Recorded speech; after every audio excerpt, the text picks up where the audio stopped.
Heyo folks, this is Ham the Guinness Gamer here, bringing you my next video about Pax Dei. This today's video is going to be about the crafting system just in general. I'm gonna go in more depth to each individual profession in more videos because I think each one deserves at least a good few minutes of its own. I don't want this video to be too long, but this is just crafting in general. Today is the 11th of October. I'm recording this. We're almost about 4 months through early access, and I have quite a few hours in it already, about almost 700 I think last time I looked. Spent most of that time in the crafting system because as the game stands it's only really crafting and building. All the other systems haven't fully been implemented yet. So without further ado, I'm gonna get into crafting. Before I do that though, if you like this video, give us a like and a subscribe and blah blah blah, all that down below. But for now, let's get straight into it.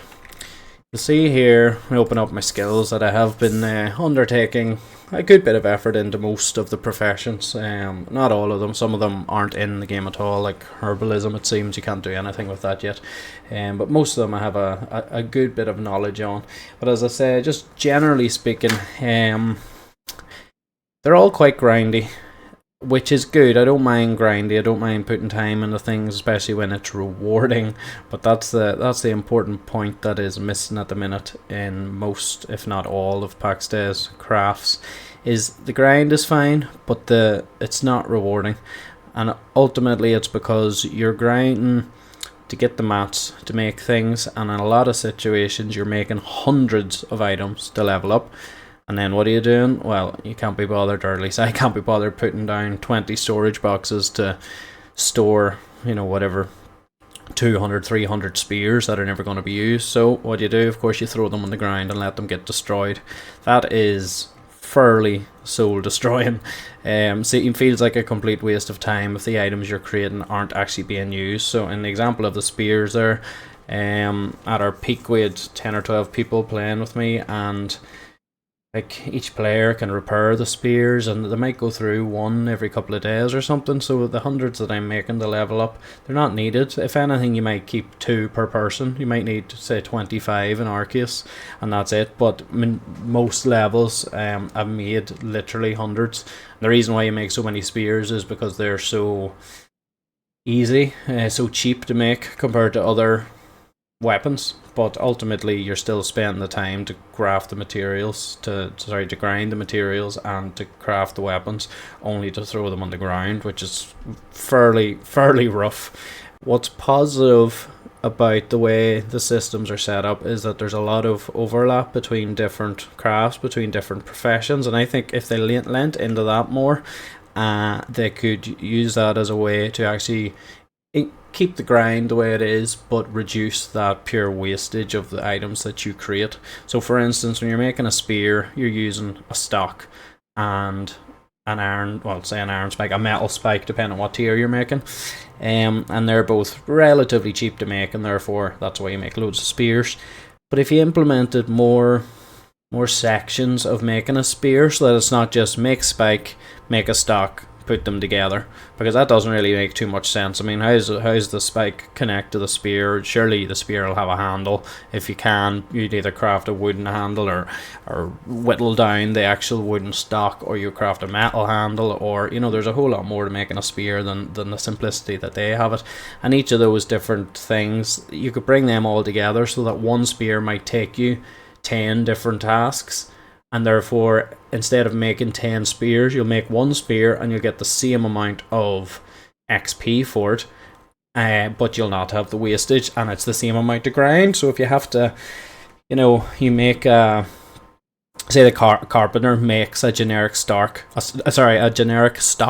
and then he files it down into maybe a spear shaft, and then you can also maybe make the spear handle, or maybe you can make a metal spear handle, get the blacksmith to do that instead.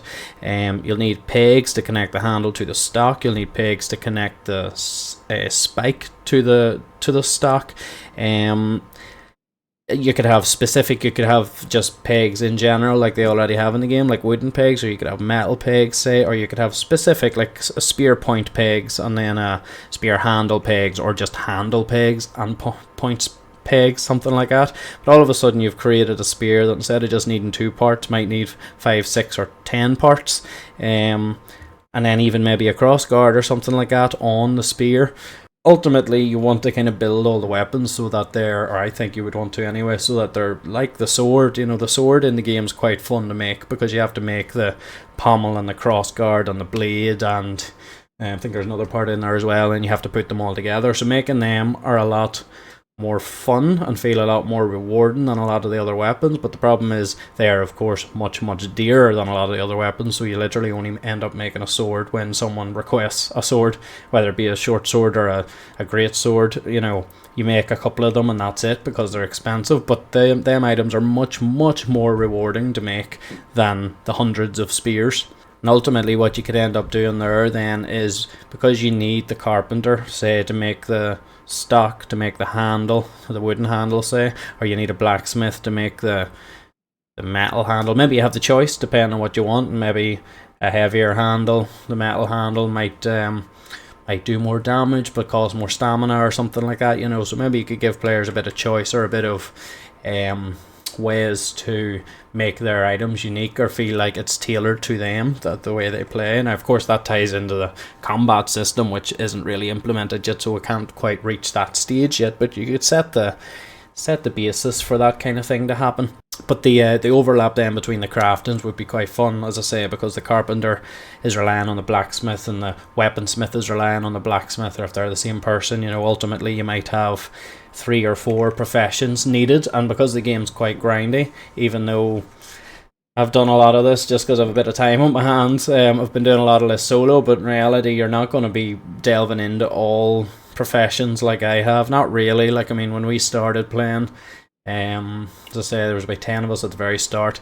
I decided to be a blacksmith and to be the weaponsmith just to get our tools and stuff off the ground, and that is what I started on and what I focused on at the very start, and that was fun. And having that, somebody else was doing the cooking, somebody else maybe doing the carpentry and stuff, and having that team play then with people and making each other items and stuff is very fun. And that's ultimately what an MMORPG should be, encouraging obviously that team play and that cooperation.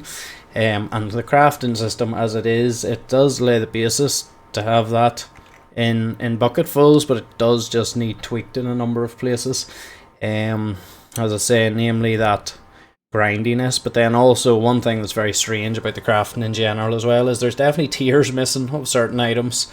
If you look at charcuterie, for instance, when you chop up wolf carcasses, you don't get any wolf neck meat or wolf flank meat, which is kind of like the tier 2 and the tier 3 meat pieces for cooking. But you get those pieces with every other animal, so with the deer and the bears and the boars, not the rabbits, but they don't really count. So the wolves are missing that tier 2 and tier 3 piece for whatever reason. I don't know. I think it's just an oversight, to be honest, because I do believe wolves have necks and flanks. Also then the tier 3 wood pieces have been removed, which is strange. The red beams that were in the Alpha 1 and Alpha 2, it's interesting. And then even just random things like animal hides, there's no tier 3 animal hides. So there's tier 2, the orange ones, and there's tier 4, the yellow ones. I've seen both of them drop, although the yellow are pretty rare, but no tier 3 for whatever reason. And obviously there's tier 1 as well. And then the cooking bench too, this is strange actually. If I take out my hammer here, the cooking bench, the tier 2 cooking bench doesn't exist at all, which is very, I don't know, just strange to me. Like, so yeah, if you look here, you've got your basic cooking hearth, craftsman cooking hearth, so 3 tiers of hearths for cooking. And you've got your small spit roast, your medium spit roast, you've got a basic fermenter, a normal fermenter. You look at leatherworking, simple table, just normal table, again tailoring, simple table, normal table. But if you look at the cooking bench, there's only a basic cooking workbench, and there's no tier 2 one. Things like that just seem to me like somebody has half organized everything and then given up. You know, that obviously we're early access, so can't complain too much, but just strange. It seems like it'd be quite easy to just put another bench in there that unlocks a higher tier recipes, because they've done it for every other profession. Very strange. But yes, I'll not waffle on too much. As I say, I'm going to do a video about each individual profession in more depth. But generally speaking, there is a lot of what feels like wasted effort, like genuinely wasted effort, with throwing items away, because I've threw, you know, it's not just spears that I've threw hundreds away of. I've threw hundreds and hundreds of buns, bakery goods away. I've threw a decent bit of food away, a decent bit of drink away, because you just end up, you're kind of focused on grinding, and you get the mats in. If anybody is like me, you get maybe hundreds and hundreds of mats in, and then you leave your character just to make things for, you know, 10 minutes or whatever.